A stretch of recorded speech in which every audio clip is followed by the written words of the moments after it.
Speak. MiceChat author Chloe Ferreira has joined us today to talk a little bit about what's going on in Walt Disney World, especially since this sort of grand reopening has occurred in these unprecedented times. Chloe, thanks so much for being a part of the show. Of course, I'm happy to be here. Thanks for having me. You bet. Well, hey, let's start right off the bat. Tell us what the heck. The Walt Disney World Resort has finally reopened its theme parks. You were there for most of it. What did you experience? What were some of the things that spoke to you upon its reopening? It's very empty. Yeah. And 3 of the 4 parks, yes, it's very, very empty. It almost feels like, you shouldn't be there. And I know a lot of people might argue against that anyways. I think going to the parks right now is a very personal decision. And if you decide to venture out, of course, and be very aware of your actions and your movements and keep your distance between people, but it's weird. It feels like, I don't know if anybody remembers back in the early late 2000s of extra magic hours when Magic Kingdom would be open till 3 or 4 in the morning and you could go on Splash or Space Mountain back to back, no waits, and it felt great. You had the whole park to yourself, but right now it's in the middle of the day in July and it's like that. It just feels eerie and I love it. But at the same time, I miss the buzzing of what the park used to be. It's very strange and you kind of have to alter your typical park plans to a new leisurely pace. You're taking your sweet time going through the parks right now, and that people are not used to that. They're done in the parks now within 2 or 3 hours. And now you can spend the full, 10 hours if you want in the parks that are open right now, doing multiple rides if you want, because almost everything is a walk-on. And how did it feel from the perspective of, somebody walking into, say, the Magic Kingdom for the first time? I mean, Magic Kingdom typically is quite a buzz with activity. It's one of the busiest theme parks in the entire world. Walking into that environment and knowing that things were just so empty, was there a lot of attractions, experiences that were not yet open? Were there a few that just hadn't yet come back online? Like, we've seen the list of what was available, but was there anything in particular that had more downtime, like cleaning or something like that? Not so much. Magic Kingdom doesn't have I don't think they have any, no, they don't have any live production shows. Any of the shows like PhilharMagic, Country Bear Jamboree, Carousel Progress, those were all running as normal. I know that the cast members are on a rolling 2-hour basis for sanitizing each of the attractions. And they announce throughout the queue that they're sanitizing, and it's between a 10 to 20 minute additional wait depending on the ride, but that goes by pretty quickly when you're not waiting at all usually in the queue. But no, Magic Kingdom, everything was open that we wanted to do. We did mostly everything, and shockingly, the place with the longest line was the Splash Mountain gift shop, because people want to get the Briar Patch merchandise before it's all gone. And that was kind of alarming. There was a virtual wait list for that was at 4 to 5 hours on the day that we were there, which is just, that's nuts. Insane, right? Like, you can walk on every ride, but there's a line to get Splash Mountain merchandise. Just what a world we live in. That's for sure. And share with us, if you will, sort of your own experience from park to park. What were some of the things you were seeing from the perspective of people minding their P's and Q's when it came to social distancing, when it came to the idea of wearing face masks? I mean, obviously, these are things that, as Americans, it's not something we've really done all that much, until just recently, where it's either forced on us in certain occasions or it's something that we're trying to get more used to. So knowing that, was that something you were seeing people sort of being compliant with, or not necessarily? Yeah, so I was lucky enough to attend cast member, Passholder, and the official reopening day of some of the parks. And between cast member opening was a breeze. Everyone was wearing their masks. Everyone was spaced apart. Passholder, it was starting to get, you had to be much more aware of where you're moving to and people around you, if they have their mask on or off. And then reopening with a lot more guests, introduced into the mix, it can get a little wary in some places. And again, the best you can do if you decide to go to the parks is just to be aware and make sure you're aware of yourself and, again, your surroundings. And I mean, most of the 3, I'll kind of go park by park. Sure. Do you want me to kind of do that? Okay. Yeah. So Magic Kingdom is wide open. I would say between any of the 4 parks, the mornings are the busiest. Anytime around like 12, 1, it starts to dwindle down in some areas, especially like the common areas of Main Street Hollywood Boulevard, the Oasis area, Animal Kingdom, and Epcot Future World. I would recommend going later in the day, of course. So Magic Kingdom, all of the rides were a walk-on from late morning to afternoon. We could kind of do YouTubers out there right now who have done all the attractions in one day. We didn't take that on, but we got to do everything we wanted to do. You definitely notice some of the restaurants and gift shops that are closed, and that's sad to see. But again, you're able to experience those favorite classic attractions at the Magic Kingdom. Epcot has their hybrid flower and garden food and wine festival going on. So that has been really interesting to see. They have utilized their World Showplace building, which is, of course, air conditioned, which is great right now. And they have a couple of the favorite outdoor kitchens in there, so you can enjoy some of the foods and beverages from the festival in there. There's a virtual wait list to get in there, but once you're in there, there's no lines. It's very relaxed, again, inside, so it's a nice break area. All of the rides are open there.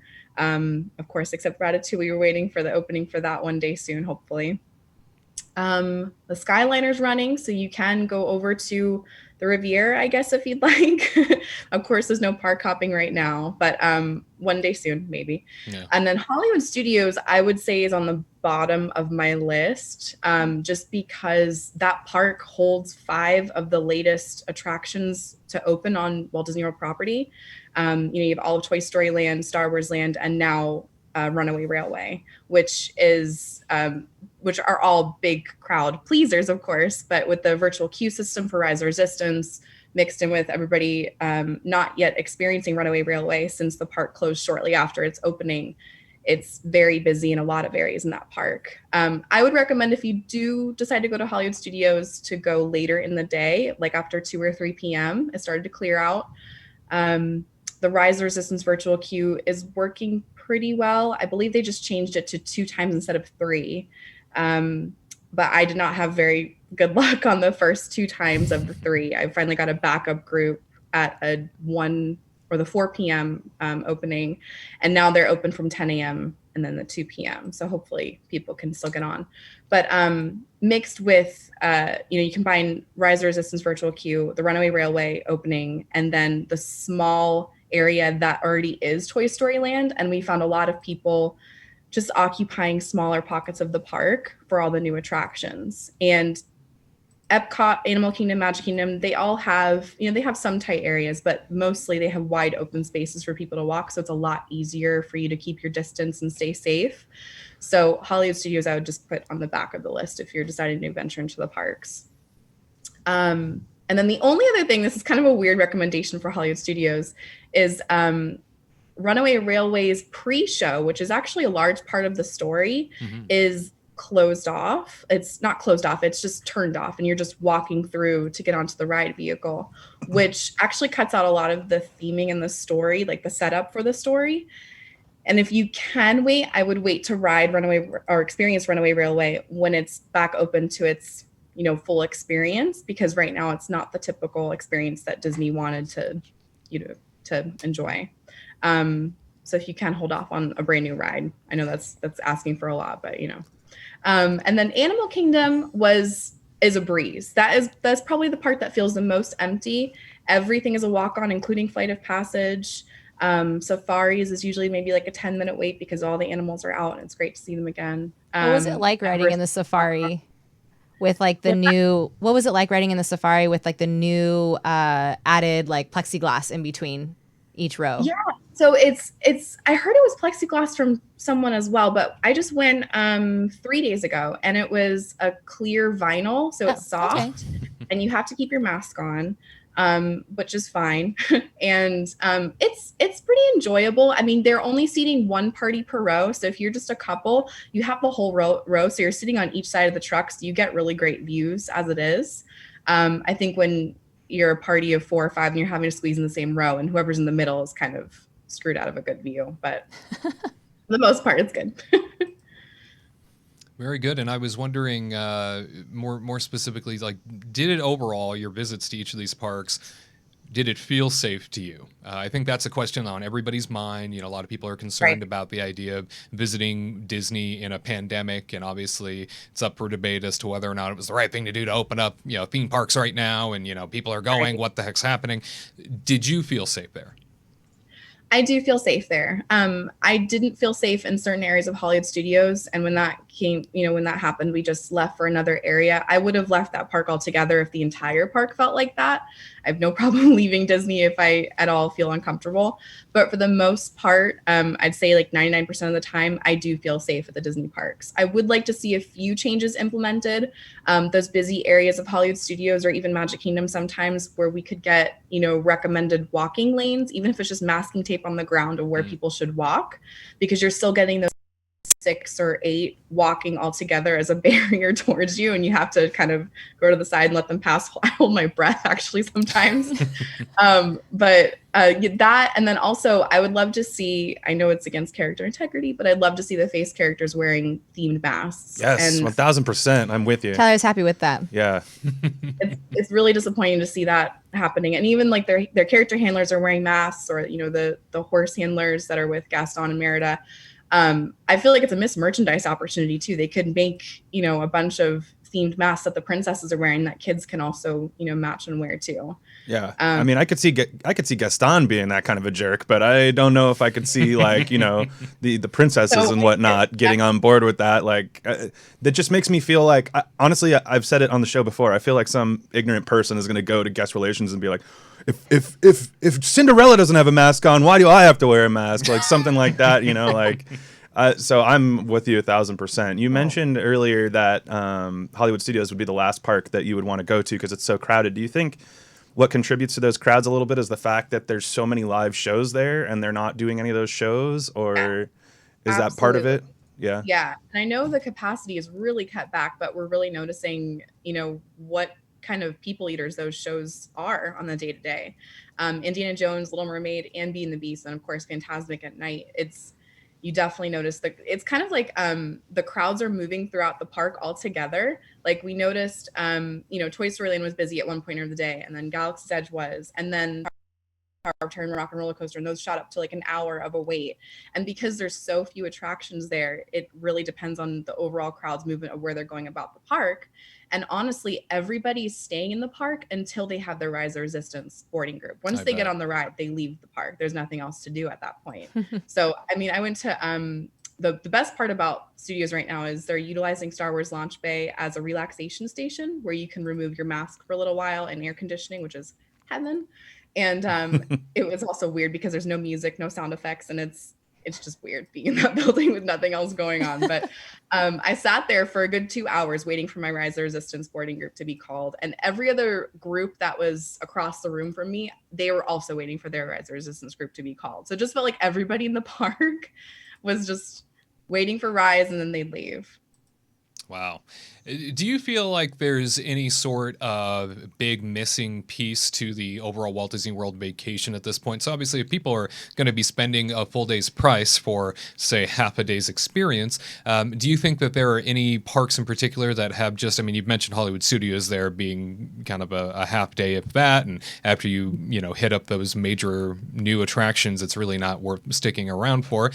Do you feel like any other park is sort of lacking in value overall? I miss fireworks shows. I miss nighttime spectaculars for sure. Happily Ever After and Epcot Forever. I do miss those. I honestly, even though they are technically all a half-day experience, you're able to walk onto every single ride that you want to. So if you're down for going to the parks right now, you're getting a really good experience getting to do those attractions more than once often too, besides Rise of Resistance. But you could ride Flight of Passage all day if you wanted to. People pay full price admission to wait half a day just to do that ride once, you know? So it kind of depends on what you value in your park experience. Of course, a lot of the dining locations are closed, and no character meet and greets is odd, especially for children. For what I get out of the park experience, it's still worth it to me just because I can go and be in the park and then ride the rides that I want to experience.